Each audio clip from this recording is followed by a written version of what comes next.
¿Cómo les va? Era enero en Tucumán, con 35 grados a la sombra, y había gente que trabajaba, porque especialmente en materia de derecho, la República estaba siendo muy vulnerada. Y Trabajo Global seguía en el aire.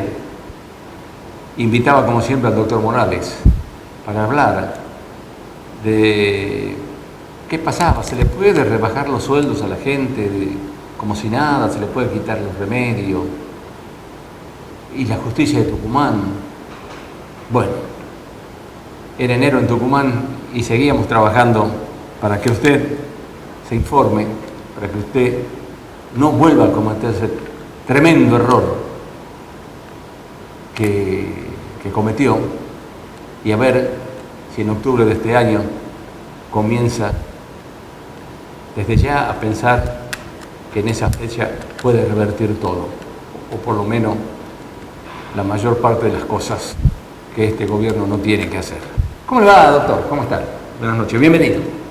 Gracias. En feria, pero entrando y saliendo del tribunal, como siempre. Sí, sobre todo cuando se miente, porque aprovecho nuevamente este programa para contestarle a las autoridades políticas, recordando a una frase de escritor español, Benito Pérez Galdós, quien enseña que la moral política es como una capa con remiendos.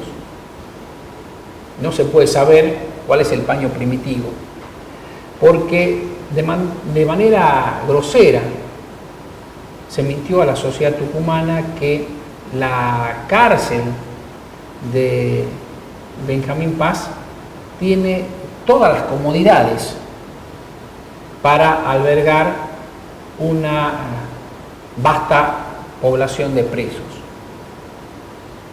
Vulgar patraña, porque voy a dar un par de ejemplos.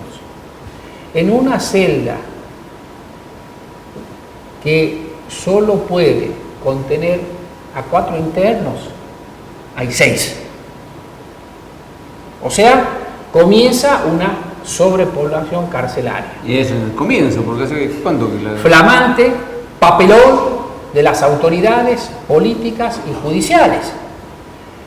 Además, violaciones sistemáticas a los derechos de los reclusos, porque no se les provee asistencia médica oportuna e integral, tampoco alimentación. Es un verdadero campo de concentración. Repito, es un verdadero campo de concentración y una infamia a la civilización, sobre todo en estos tiempos, porque además de esa arquitectura nazi, repito, esa arquitectura nazi del complejo penitenciario de Benjamín Paz, los familiares de los presos deben recorrer 1 hora o un poco más para una visita de solo 10 minutos, reja mediante. Y eso que recién empieza.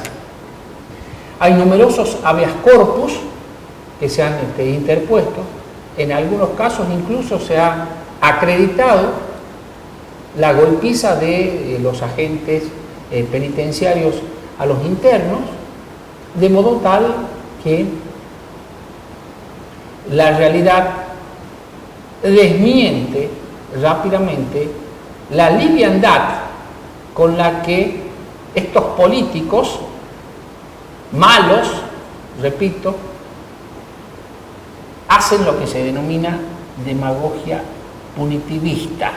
Pero en este caso Tucumán también entra a militar en ese sector que lesiona gravemente uno de los hechos en que la República Argentina tiene un nombre internacionalmente, un muy buen nombre internacionalmente, que son los derechos humanos.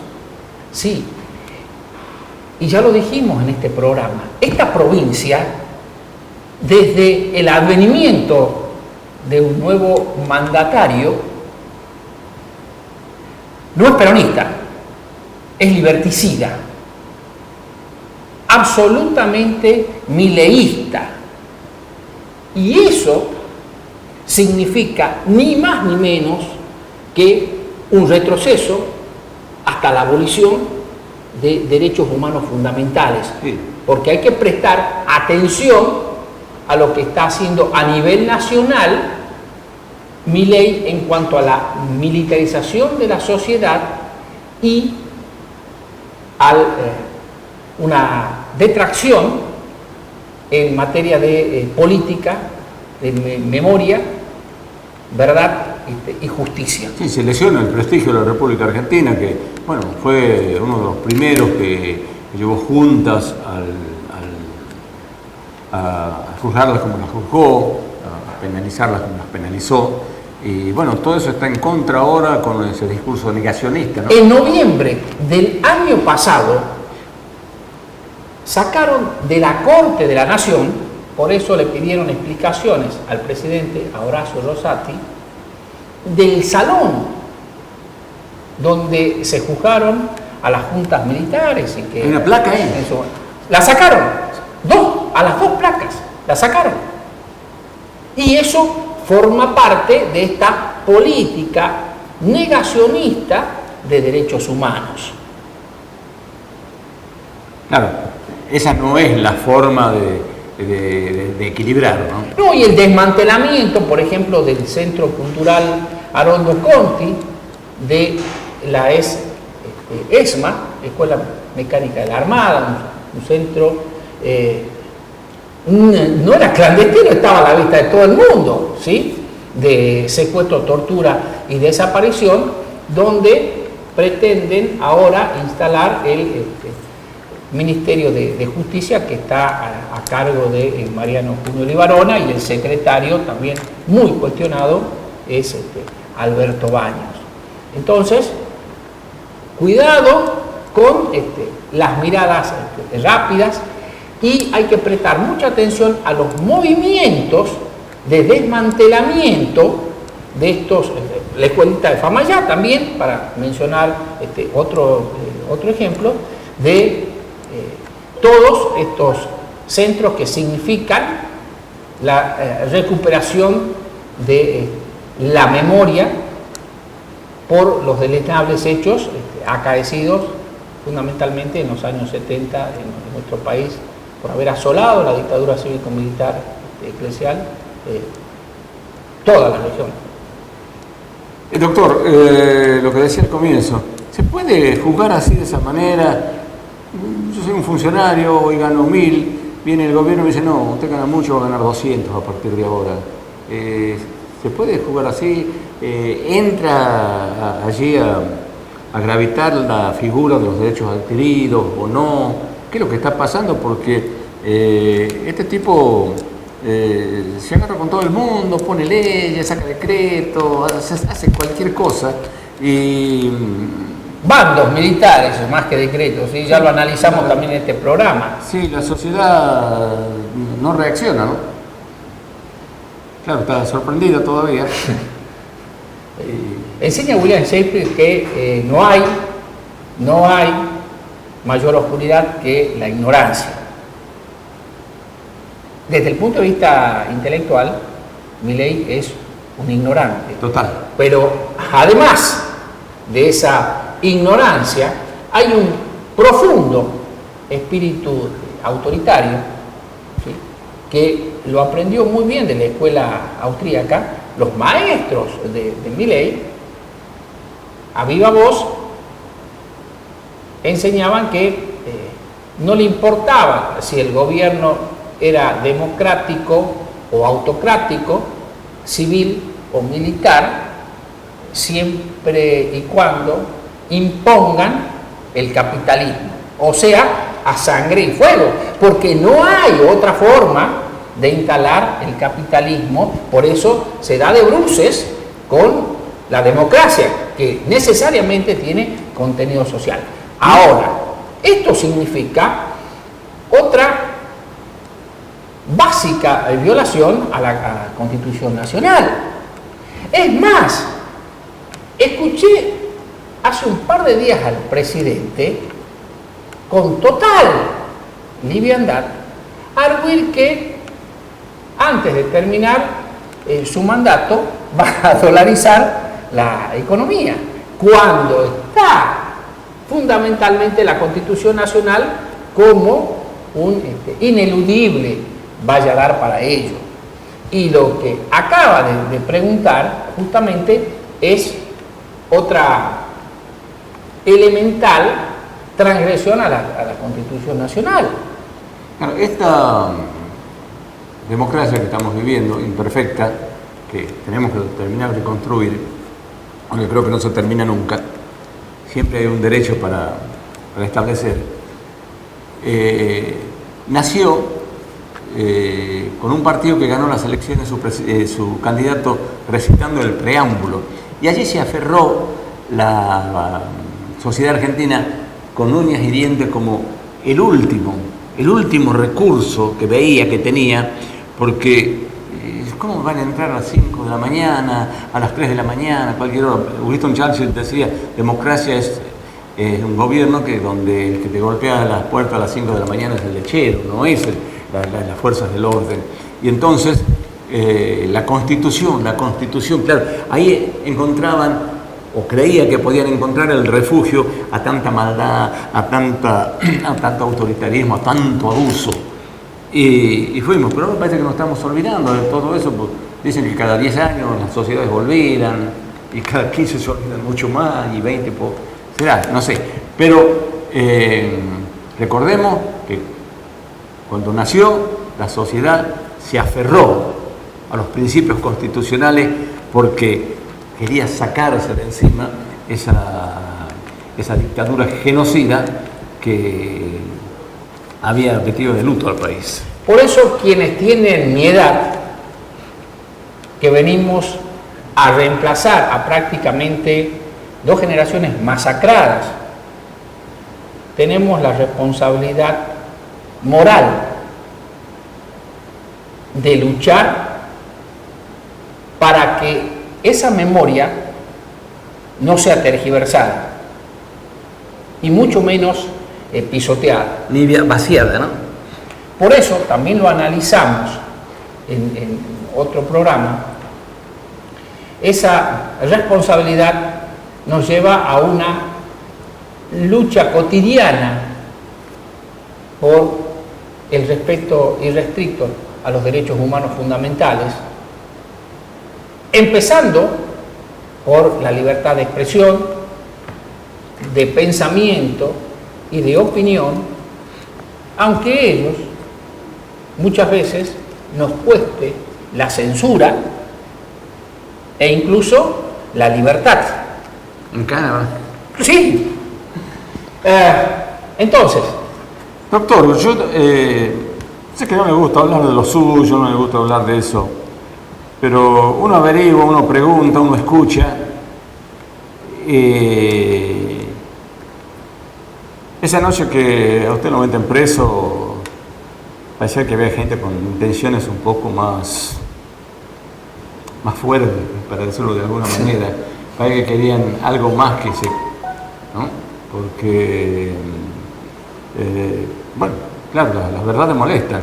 No se animaron porque no tienen agallas.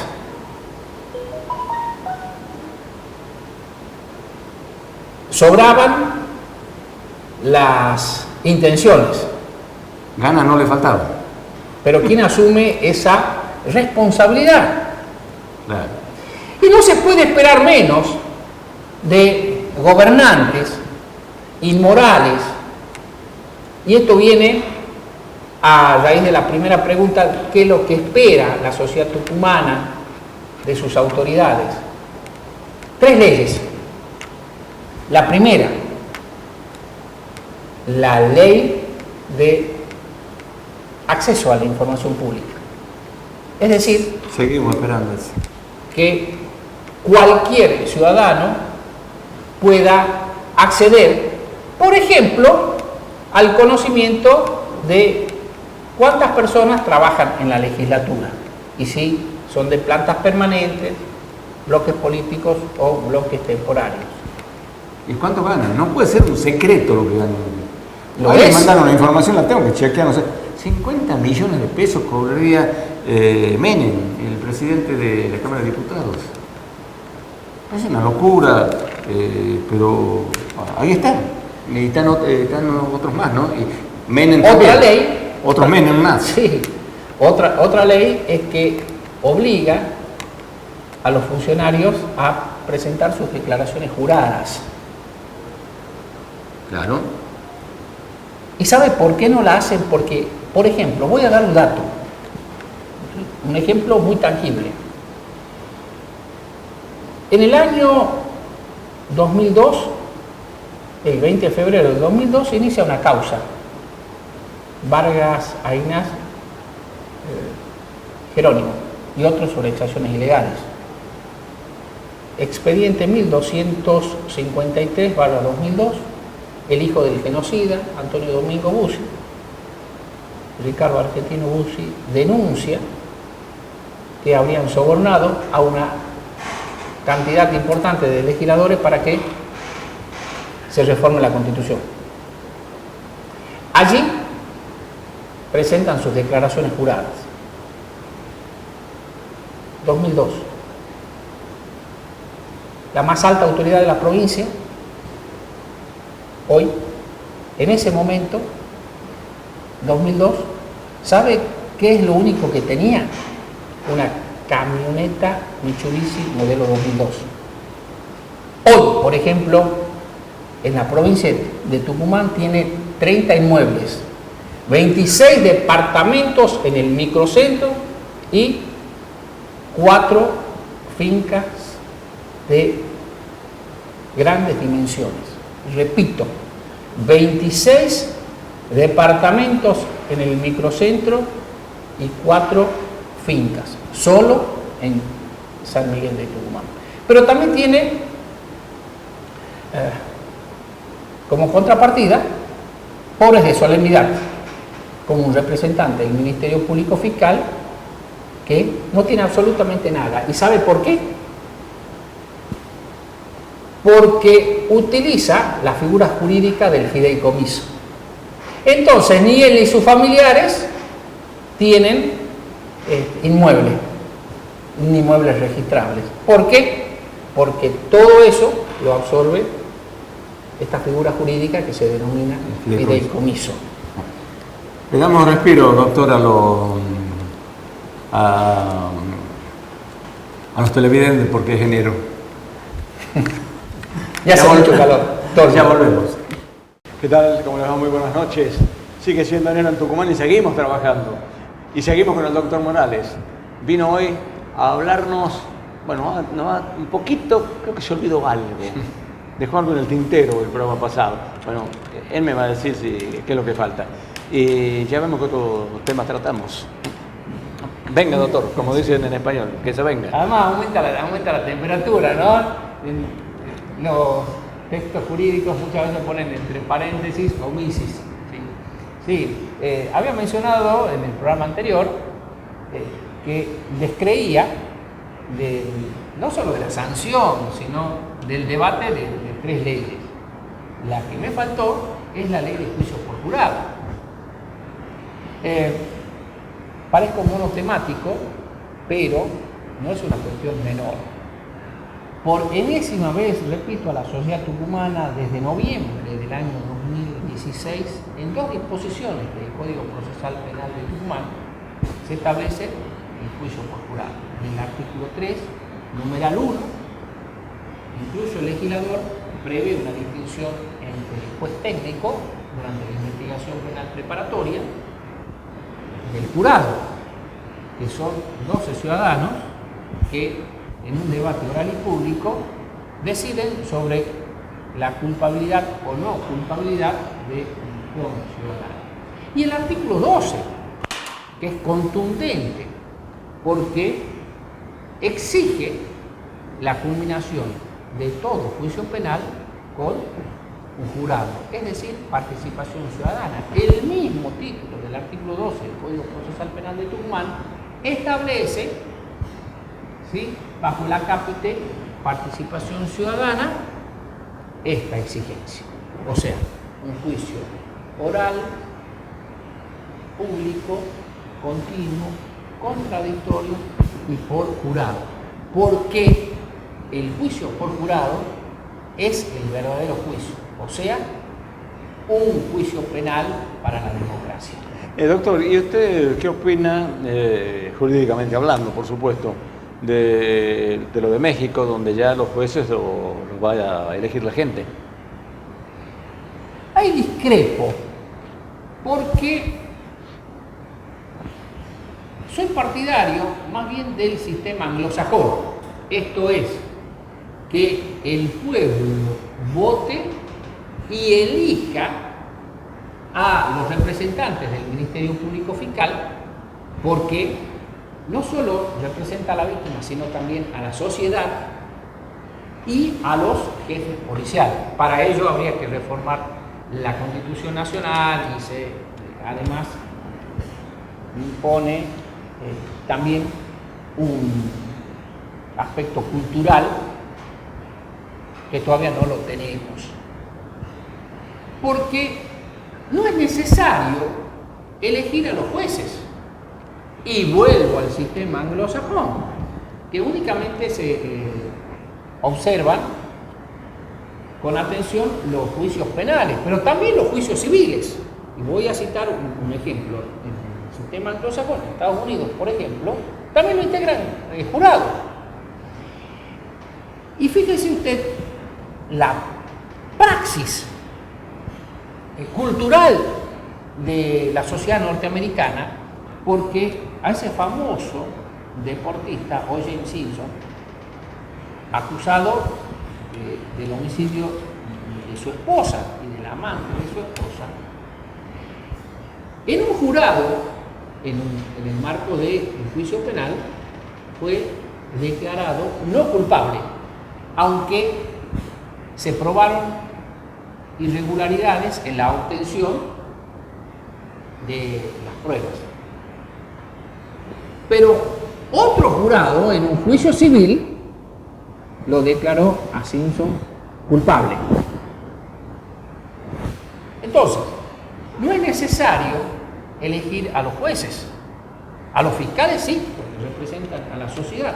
Porque quien tiene la última palabra es el pueblo, que son 12 ciudadanos elegidos previamente de un registro o de los padrones electorales, siempre que no estén incluidos en las prohibiciones.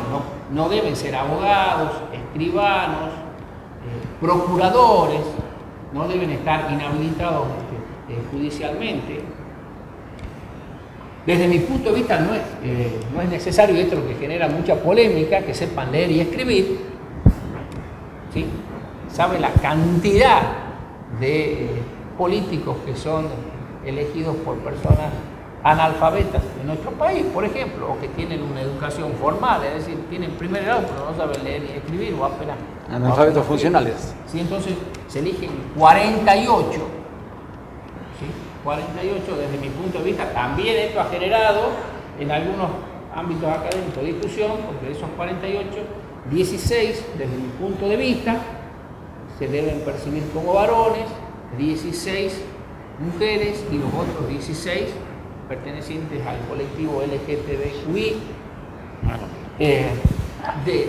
Luego hay una audiencia, lo que se llama una audiencia de Guadir, que es en la que se seleccionan de esos 48, 18, 12 titulares y 6 suplentes, respetando esa proporcionalidad, o sea, 4, 4 y 4, y los suplentes 2, 2 y 2, y luego va a un juicio oral.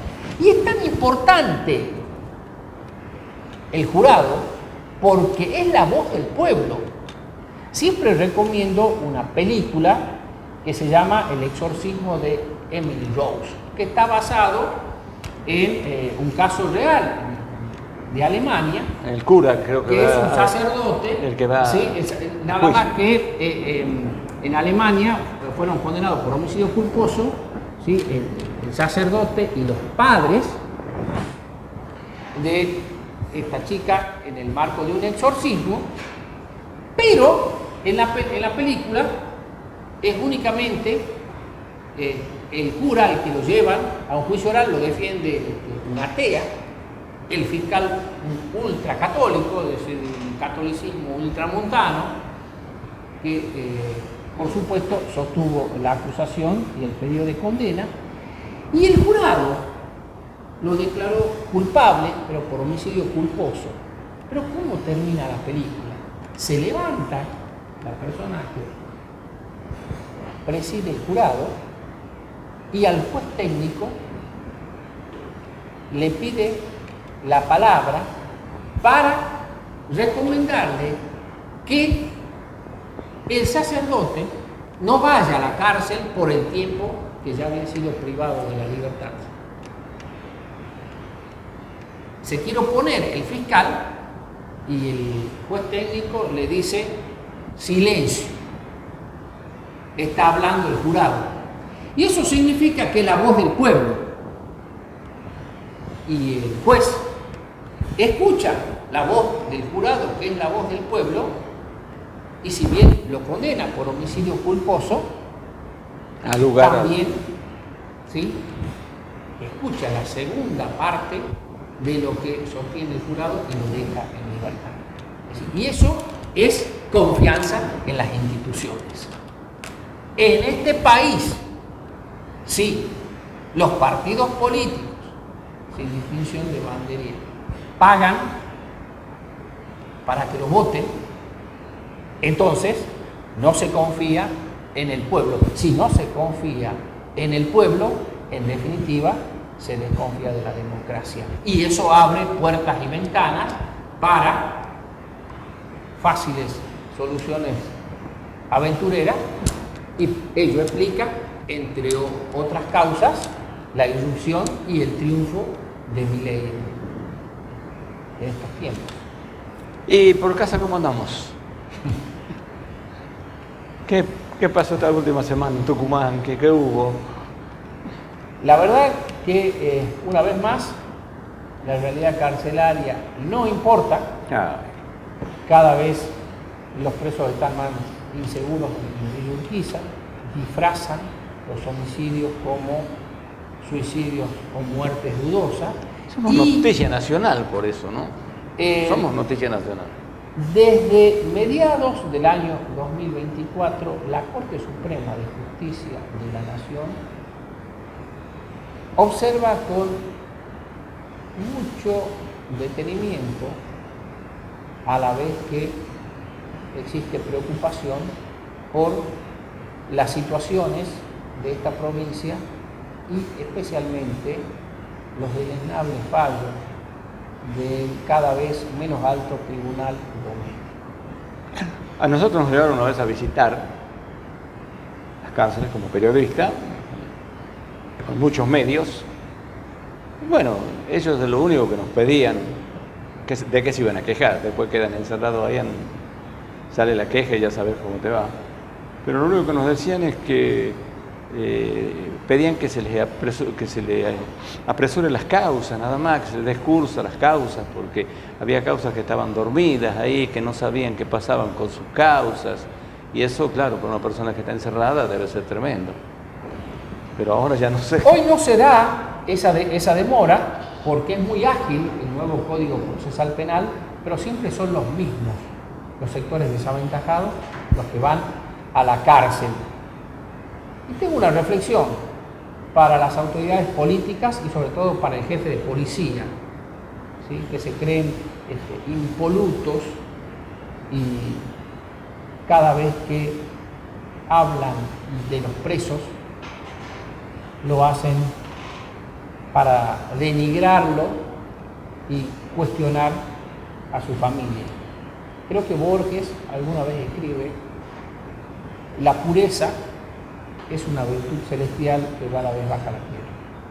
Deberían leer desde el titular del Poder Ejecutivo hasta el último efectivo policial a Borges para encontrar esta frase.